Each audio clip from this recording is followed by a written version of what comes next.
Now it's time to introduce our speaker. Melvin Tidwell was born in Lakeland, Florida, where he grew up on a small family farm. He was a dedicated musician through his school years. He joined the Navy at the age of 18. After submarine training in Groton, Connecticut, Mel was stationed on a submarine in Hawaii. After 10 years in the Navy, Mel left and started working for Lockheed Martin. He traveled the world as an engineer, working on Navy ships in the US and abroad. Mel left Lockheed in 1996. In 1997, he worked as a boiler technician at Yellowstone National Park. After driving across the US a few times, Mel took a job with Gulfstream Aerospace in Savannah, Georgia. He eventually returned to Lockheed in Huntsville, Alabama in 2003. There he met his now spouse, John Pewitt, who is our pianist and music director. Mel retired from Lockheed in 2017 and moved with John to their home in Blue Ridge. Mel now spends his time cooking, gardening, and cleaning, and taking care of John and their two super hunting Norwegian elk hounds, Rags and Bo, the two protectors of the gardens and all-round scoundrels. Thanks to the support, love, and encouragement from our congregation to take his stories a step further, Mel applied and was added to the pulpit directory as a UU layperson for the UUA Southern region. Today, Mel asks the question, are you connected to nature? Please welcome Mel Tidwell.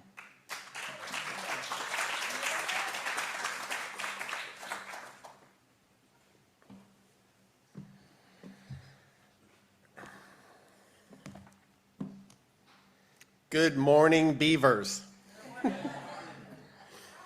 You'll understand later, I promise.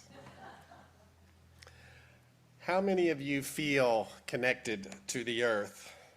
Has it always been as important to you as it is now? Have you ever been changed by it, or have your trips around the sun taken you beyond the normal human existence? And mine has. As spring is here, I'm reflecting on this today to remind us of our ecology, our interconnectivity with Earth. Earth Day, but through my eyes. I think with this annual reminder approaching, it's always good to jog our memories and take stock of our connections. How many of you remember the great ad campaign back in 1971 with the crying Indian on television? Many of you here will remember how horrifying it was to see the rivers full of floating trash on TV. Stan?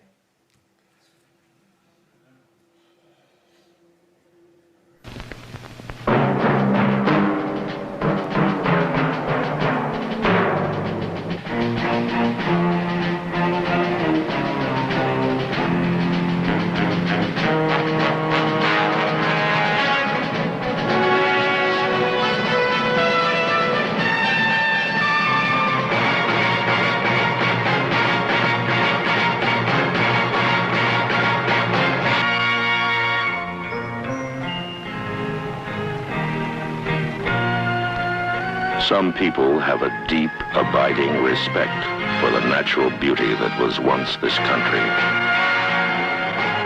And some people don't.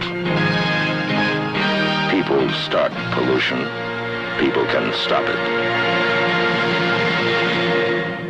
Write for Pollution Booklet, Box 1771, Radio City Station, New York. Remember? That was America. As I considered my direction, this ad campaign is what pooped into my brain. And you see, it wasn't that long ago that we needed to change and see the damage we humans are causing to our home. The Environmental Protection Agency wasn't created until 1970.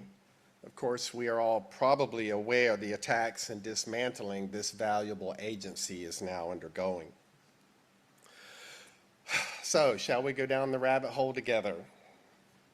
Let's begin with our heritage seventh principle. Through our covenant, we affirm and promote respect for the interdependent web of all existence of which we are a part. The living tradition which we share draws from many sources, such as spiritual teachings of earth-centered traditions which celebrate the sacred circle of life and instruct us to live in harmony with the rhythms of nature. Do you all know that it was another entire decade after this ad campaign before our guiding principles were changed to include this? It was 1985, more than a decade later. My naval career was already half over with. And we have to thank women. It was mostly due to them that this principle was added. So, yay, ladies. So as always, when I begin to write, I take my Google machine and I direct it to the UUA website and I search for nature. And I found this poem. It's titled Living by Charles Thomas. We are living in a universe, possibly part of a multiverse. We are living in the Milky Way, a part of the local group of galaxies, a part of a supercluster of galaxies. We are living in a solar system in a spiral arm of the Milky Way. We are living on a planet powered by the sun. We are living on a planet called Earth with rocks and trees and birds and leaves and oceans and mountains and lakes and everything beautiful and everything good to care for as they care for us. We are living today with time to do good for ourselves and for each other. But think about it. I've said it before. If you break down human existence to its most basic, we're just flying around the universe on a big rock paying bills. But I found this poem as my jumping off point because I can't remember any time when I didn't have an interaction with nature in some degree. I have discovered that there are so many different types of nature people, the ones that I call the all-inners, people like Greenpeace or Stephen Fuller, who I'll tell you about in a bit. They have such dedication to nature that they give all they have to preserve it. Then there are people like our neighbors back in Huntsville, Alabama, and I love these people to death, but they were city humans. Fishing? Hunting? No. Hiking? In the woods? No, ma'am. That's what I call city humans. But my folk are what we call salt of the earth people. There were cotton farmers in Alabama and peanut farmers in Georgia, Uncle Johnny and Aunt Minnie Bell, my great-granddaddy Hallman and his folk.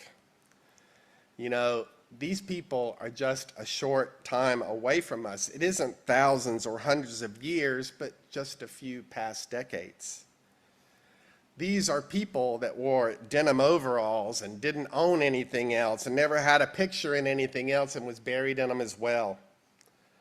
They never heard of New York Fashion Week or the latest release from Armani or Dior.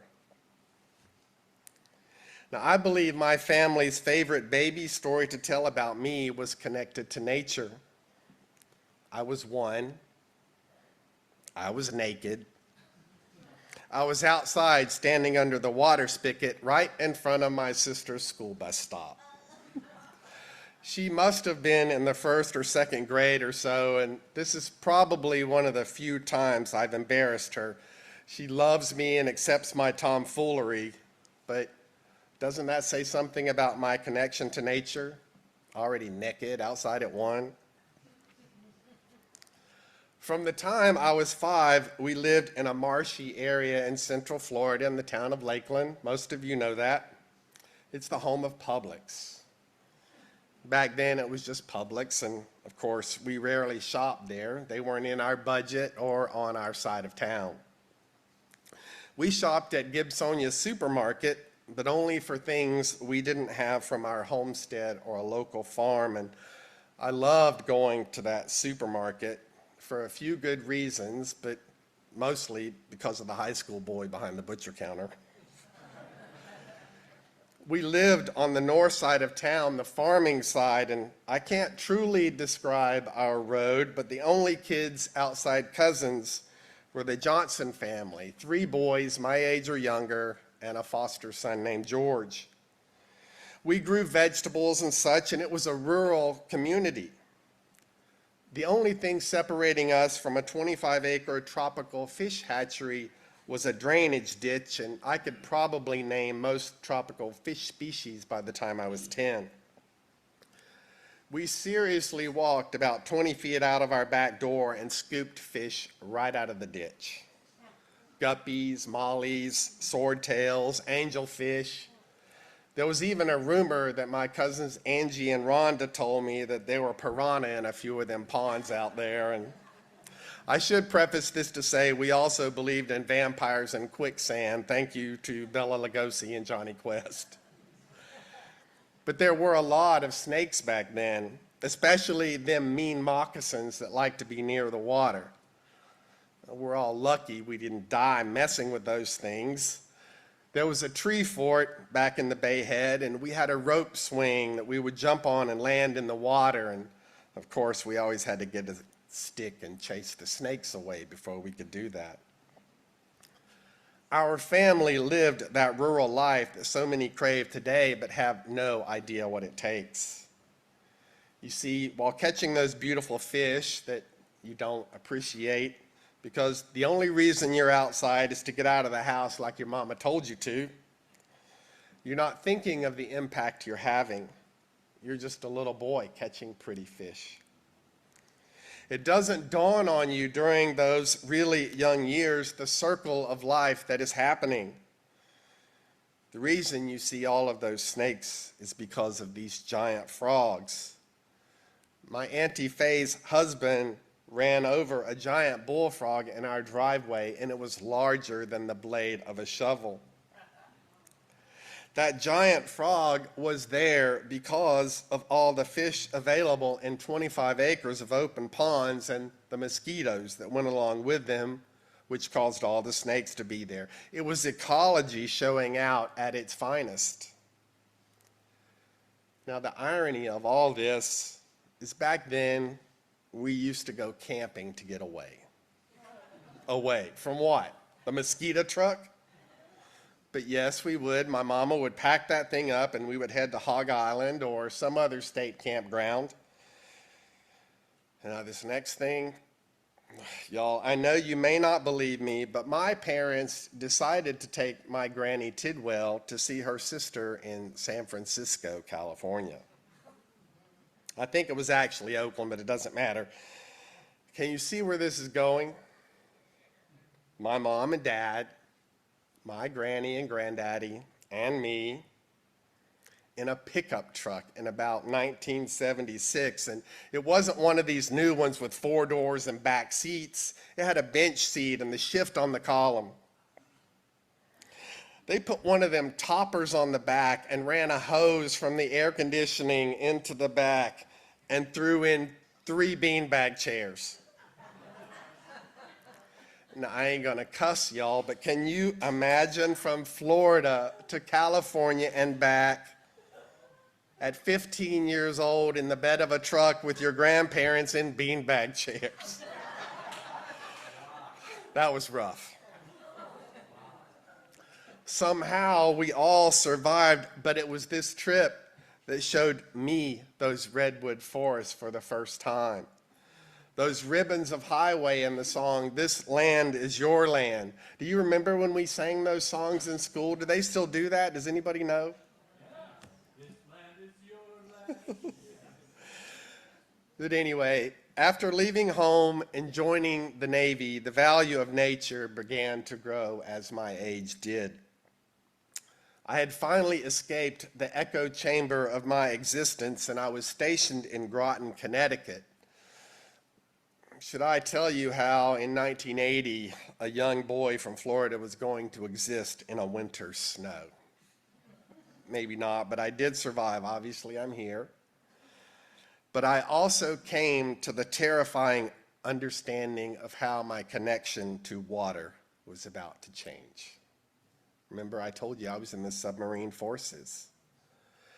Yes, I wanted to escape Lakeland that badly that I couldn't wait. I took the first position available in electronics, not even beginning to think of what that would mean. Now, those images of pirate movies and whalers conquering the sea, they are BS. It isn't exciting like 20,000 Leagues Under the Sea. Friends, the only image you should have of water is how to survive it. That's what we learned in the Navy. We had to learn how to repair a damaged war vessel that was alone 100 miles from anywhere. How to beat back the incoming rush of seawater. They're closed now, but I was in during the time of the free escape tower training. They took us down this tunnel and pressurized it to 100 feet so it would match the escape tower depth. Then they shoved you out to escape wearing something called a stanky hood. And yes, it was actually called that. Now, the only real instructions were, quote, raise your hands above your head and yell ho, ho, ho, ho all the way up, because during your ascent, the oxygen in your lungs will expand, and if you don't constantly breathe out, your lungs may explode. Some diver will jump on your shoulders to halt your rate of ascent. Well, hopefully they will, or you may just eject out of the tower and fall to your death. Bye, safe journey. Yeah, John, I'm rambling, sorry. But then my first real duty station was in Pearl Harbor, Hawaii, and what a magnificent place to be in those days. There were still pineapple fields and sugar canes for miles up the North Shore. This became my adult awakening of nature. Even though I had grown up in Florida, I was not near a beach. I had never lived close to any water except our drainage ditch. But here we could pass our time laying in the sun or walking up a volcanic mountain any day of the year.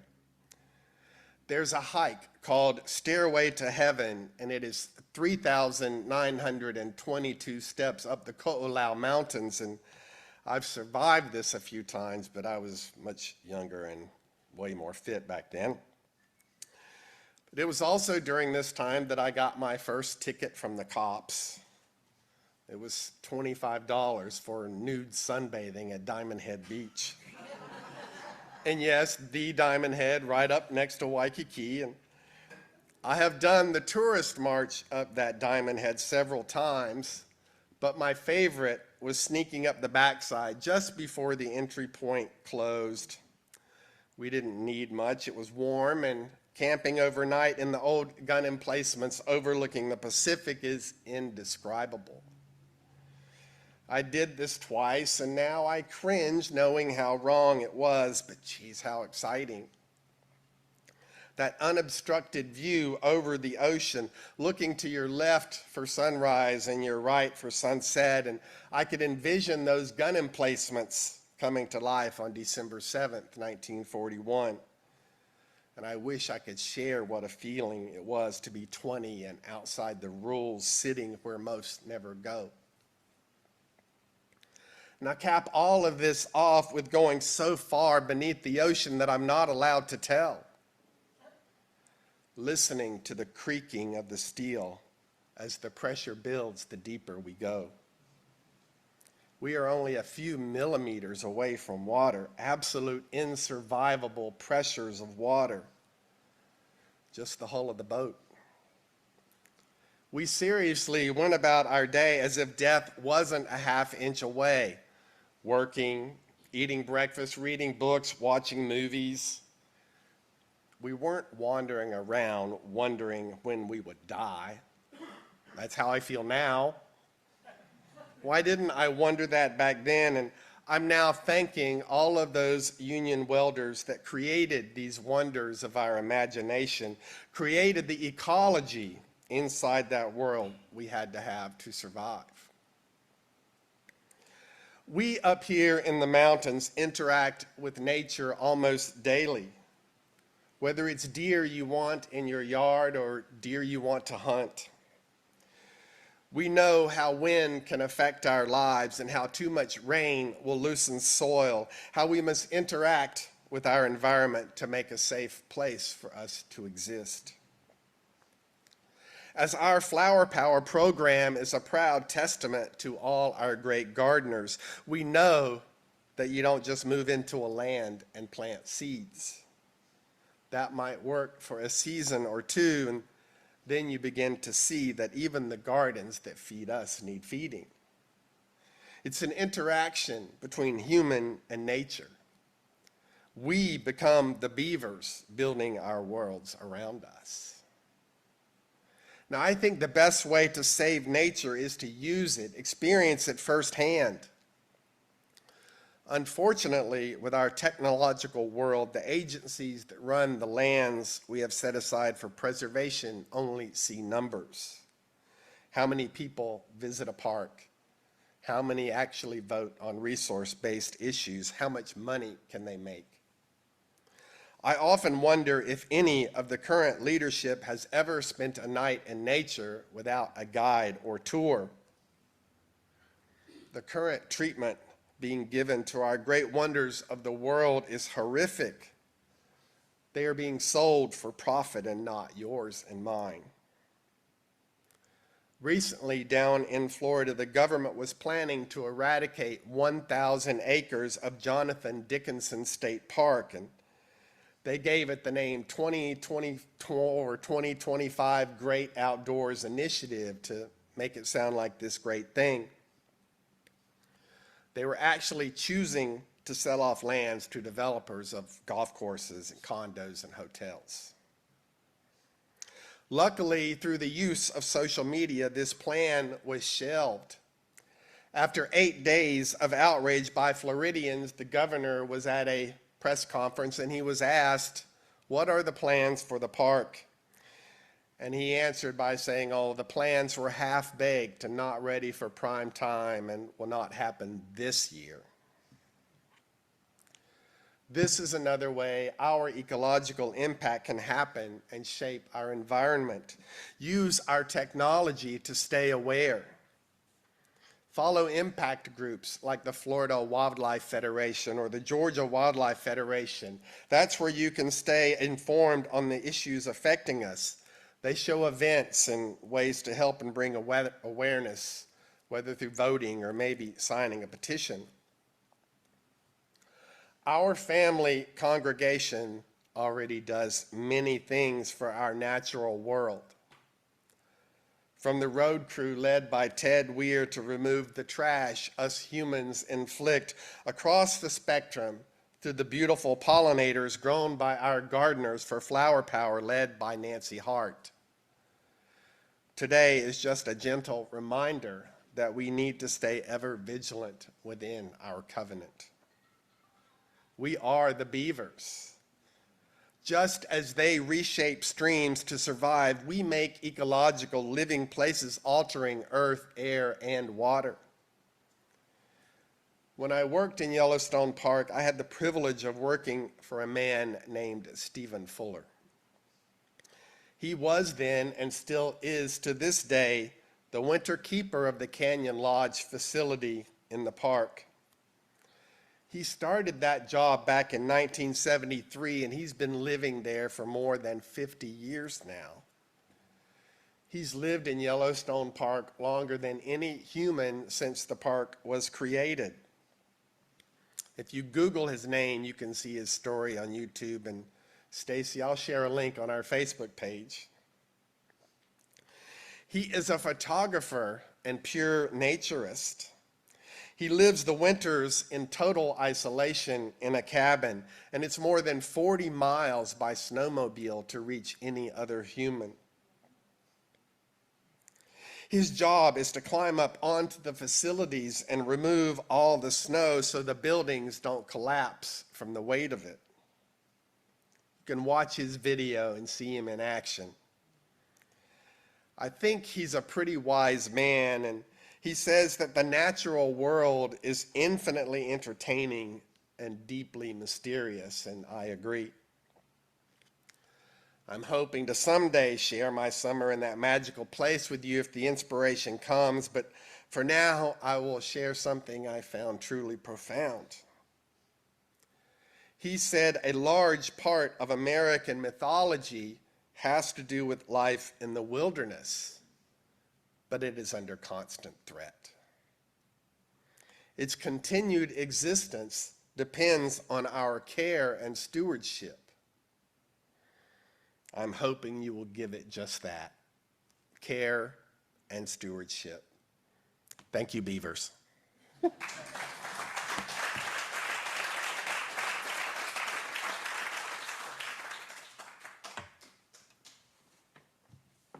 Okay, thanks, Mel. Awesome message that I'm sure we all embrace. Closing song. Discussion, sorry, made a mistake. Forgive me. Now, time for discussion.